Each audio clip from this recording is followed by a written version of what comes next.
UW La Crosse sports management professor Kevin King joins us now, and he has a background in PR, including with a few NFL teams. Thank you so much for being with us again. Thanks for having me. To discuss this. Now, the biggest question of many, should Goodell resign? He said he's not going to. He wants to stick this out. Right. From a PR perspective, should he resign? I think eventually it may come to that, because I believe that the public isn't really buying what he is selling. I think he did a really good job in being apologetic. He took responsibility for getting it wrong.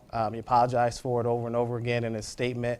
But again, I just don't think it's resonating well in society, and I don't think it's resonating well with NFL players. Can we take that a step further? Is it good that he came out, he just flatly said in his news conference today, I made a mistake and I need to get this right? Is that a good thing? Yeah, I think that's what you have to do in that situation. And I think before, I wasn't sure he felt he was wrong in how he handled the situation. But I think coming out in the statement and saying, listen, I messed up this time. Give me an opportunity to change this and make it right, and here are the steps I'm going to take to do it. So I think that's a good job when you have to do that. But again, I think with issues like this that are so sensitive, like domestic violence and child abuse, that anything less than a resignation and a new do-over and start over isn't going to be acceptable for the public. We heard Goodell say that he is going to put together a personal conduct policy committee. It's going to be up and running in January. Yes. That's 4 months from now. Yes. Is that too much time? See, that worries me, because you know the language has to be written where it's going to give you some leeway in terms of what might happen between now and January. And so right now they don't have all their ducks in a row.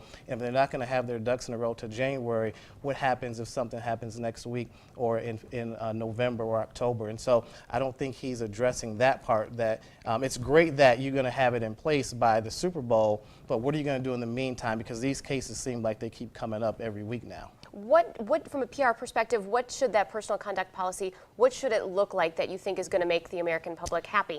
Zero tolerance.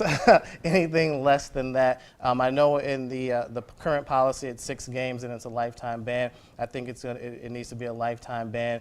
Zero tolerance. If that's what you mean, I think that's what you have to stand for. And I don't think the NFL has any leeway right now to do anything less. He's also calling for NFL players to have some training when it comes to domestic abuse issues. Yes. Is that something that the public wants to hear? Is that good for the NFL? Are players going to be frustrated by, like, hey, wait a minute, right now it's 3 people, why all of us? I think it's always good. I think education is always good. I mean, even though it may only be isolated incidents, as far as we know in the NFL, coaching people up is always a good thing. And I think that's what sports is about. I mean, you're always coaching and you're coaching up people to make sure that they make the best decision. Because you never know when that particular athlete or athlete that's in college now that comes into the league might be a victim of this or might be accused of this. And so education is never a bad thing, even if it doesn't directly apply to you.